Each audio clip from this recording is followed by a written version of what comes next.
Halo teman-teman, perkenalkan nama saya Syakila Adina Pulungan, NPM 712301111011. Bye-bye. Halo teman-teman, saya Siti Zahra Ribuan, NPM 712301111022. Dah. Halo teman-teman, nama saya Khadijah Dr. Jamani, NPM 712301111016. Halo teman-teman, nama saya Eza Nabila Nasution, NPM 712301111009. Bye-bye. Halo, saya Izul Salam, NPM 712301111007. Halo teman-teman, nama saya Indra Destaka, NPM 712301111004. Assalamualaikum warahmatullahi wabarakatuh. Perkenalkan, kami dari kelompok 6 mata kuliah Hukum Adat Fakultas Hukum Universitas Islam Sumatera Utara. Di sini kami akan memaparkan sebuah materi dengan judul Hukum Adat Ketatanegaraan.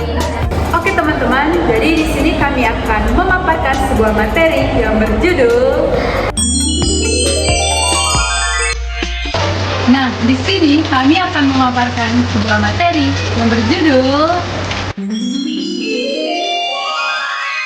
Ya, betul sekali, mengenai peran hukum adat dalam hukum tata negara di Indonesia. Hukum adat memiliki peran penting dalam sistem hukum negara, diakui secara konstitusional dalam pasal 18B ayat 2 Undang-Undang Dasar 1945. Pasal ini menyatakan bahwa negara mengakui dan menghormati kesatuan masyarakat hukum adat dan hak-hak tradisionalnya sepanjang masih hidup dan sesuai dengan perkembangan masyarakatnya. Dalam hal ini, hukum adat tidak hanya berfungsi sebagai hukum nasional, tapi juga berpartisipasi di dalam hukum positif, seperti yang diatur dalam Undang-Undang Nomor 6 Tahun 2014 yang mengatakan bahwa memberikan otonomi kepada masyarakat adat untuk mengatur urusan pemerintahan mereka. Lalu sepanjang masih hidup tidak hanya diukur oleh ukuran kualitatif nasional, melainkan lebih dengan empati dan partisipasi. Selanjutnya, sesuai dengan perkembangan masyarakat, tidak bisa ditafsirkan dari segi ekonomi dan politik, melainkan harus dari kacamata masyarakat setempat, serta sesuai dengan prinsip NKRI tidak bisa dilihat secara bidawarna, melainkan harus dilihat bahwa masyarakat adat Indonesia adalah bagian dari darah daging NKRI itu sendiri. Di sini kami akan memaparkan materi yang berjudul Hukum adat ketatanegaraan adalah salah satu aturan hukum adat yang mengatur tentang tata kehidupan masyarakat adat, bentuk-bentuk masyarakat adat, hukum adat, alat-alat perlengkapan, dan susunan jabatan dan tugas masing-masing anggota perlengkapan kehidupan adat. Menurut Interprana Wijaya, hukum adat ketatanegaraan ini ada yang muncul dari zaman dahulu dan ada pula yang timbul pada masa sekarang ini setelah masa kemerdekaan. Pengertian hukum adat ketatanegaraan tersebut ternyata tidak jauh berbeda dengan pengertian hukum tata negara atau constitutional law, di mana pada pokoknya hukum adat ketatanegaraan ini mirip seperti constitutional law atau hukum tata negara secara umumnya, di mana seperti pendapat daripada Panderson ialah peraturan hukum yang menentukan badan-badan yang diperlukan serta kewenangannya, hubungannya bersama lain atau hubungan badan tersebut dengan warga negara adalah kegiatannya. Hukum adat ketatanegaraan ini memiliki peran penting sebagai sumber hukum formal. Hukum tata negara ini juga pada hierarki setelah kedua hukum perundang-undangan sebagaimana menurut pendapat Banin Manam. Secara rinci, sumber hukum tata negara memiliki 6 sumber, yaitu 1. Sumber perundang-undangan ketatanegaraan, kedua sumber hukum ketatanegaraan, ketiga kebiasaan ketatanegaraan, keempat jurisprudensi, kelima hukum perjanjian internasional, dan keenam doktrin ketatanegaraan. Apabila dilanjutkan dengan peraturan daerah, hukum adat ketatanegaraan posisinya berada di bawah peraturan daerah. Hukum adat ketatanegaraan memiliki perbedaan dengan konstitusi ketatanegaraan, walaupun mereka berdua adalah sama-sama hukum yang tidak tertulis. Hukum adat ketatanegaraan merupakan hukum asli Indonesia yang dipertahankan oleh penguasa adat dan masyarakat adat. Sedangkan konvensi ketatanegaraan merupakan kebiasaan yang tumbuh dan berkembang dalam praktik penyelenggaraan negara. Oke, masuklah kita kepada materi yang kedua, yaitu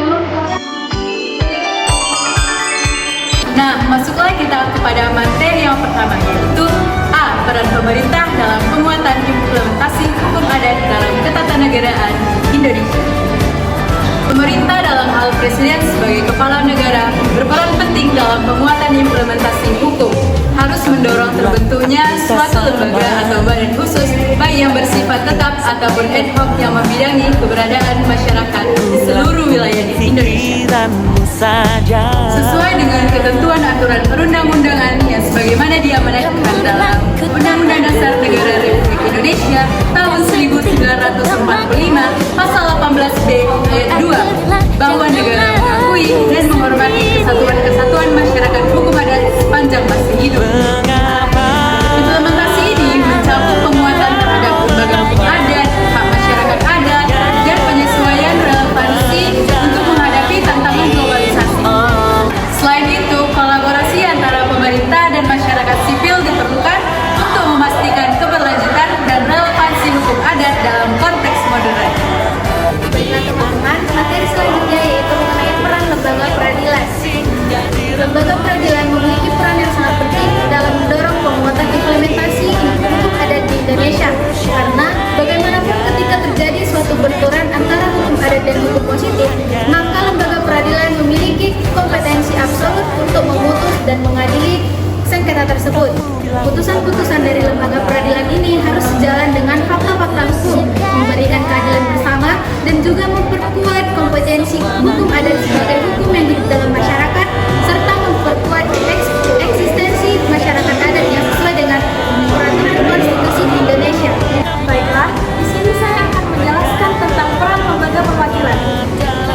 Peran political will sangat menentukan dalam merumuskan eksistensi hukum melalui undang-undang khusus masyarakat hukum adat itu sendiri, sehingga keberadaan hukum adat tertuang dalam satu kitab undang-undang sebagai pedoman dalam menjalankan langkah-langkah konkret hukum adat tersebut, dan juga memberikan rasa kepastian, jaminan, keadilan dalam menjalankan dan menghidupkan komponen-komponen masyarakat hukum adat itu sendiri. Jadi di sini saya akan menjelaskan peran pemerintah daerah. Pemerintah daerah memiliki peran untuk mendukung keberadaan dan pelestarian masyarakat hukum adat di wilayahnya. Sebagai pemangku kebijakan yang bersentuhan langsung dengan masyarakat, pemerintah daerah harus memastikan kebijakan yang diambil untuk melindungi identitas, budaya, dan hak masyarakat hukum adat sesuai pasal 28I ayat 3 Undang-Undang Dasar 1945. Jadi di sini saya akan menjelaskan tentang peran organisasi dan komunitas masyarakat adat. Pentingnya organisasi yang peduli terhadap masyarakat hukum adat berperan penting dalam pemahaman dan pembelajaran terhadap pentingnya pembangunan hukum adat di Indonesia. Di samping itu, eksistensi organisasi dan komunitas masyarakat adat mendorong kesadaran dan pengetahuan diri bahwa hukum adat merupakan jiwa dan jati diri yang berasal dari bangsa Indonesia. Di sini saya akan menjelaskan tentang peran perguruan tinggi. Peran perguruan tinggi adalah mengkaji kajian-kajian akademik dan ilmiah melalui fakultas maupun kolaborasi lintas fakultas dengan keberadaan hukum adat yang telah maju, hampir punah dan berkembang sebagaimana syarat ketentuan yang telah diatur oleh Konstitusi Indonesia, yang jika bahkan hukum adat hampir punah dan nilai adatnya terkikis oleh keberadaan alam, perkembangan zaman dengan ketentuan perantara ilmu filosofis, hukum, dan filsafat. Kesimpulan dari materi kali ini yaitu hukum adat ketatanegaraan yang timbul sejak dahulu dan masa kemerdekaan memiliki posisi penting sebagai sumber formal hukum tata negara Indonesia yang berada pada hierarki kedua setelah hukum perundang-undangan ketatanegaraan, sehingga memiliki kekuasaan hukum yang mengikat penyelenggara negara. Akan tetapi, sifat mengikatnya ada sepanjang normanya sesuai dengan prinsip yang termuat dalam pasal 18B ayat 2 Undang-Undang Dasar 1945. Serta dalam mentaatinya dipersyaratkan adanya keyakinan hukum dari penyelenggara negara.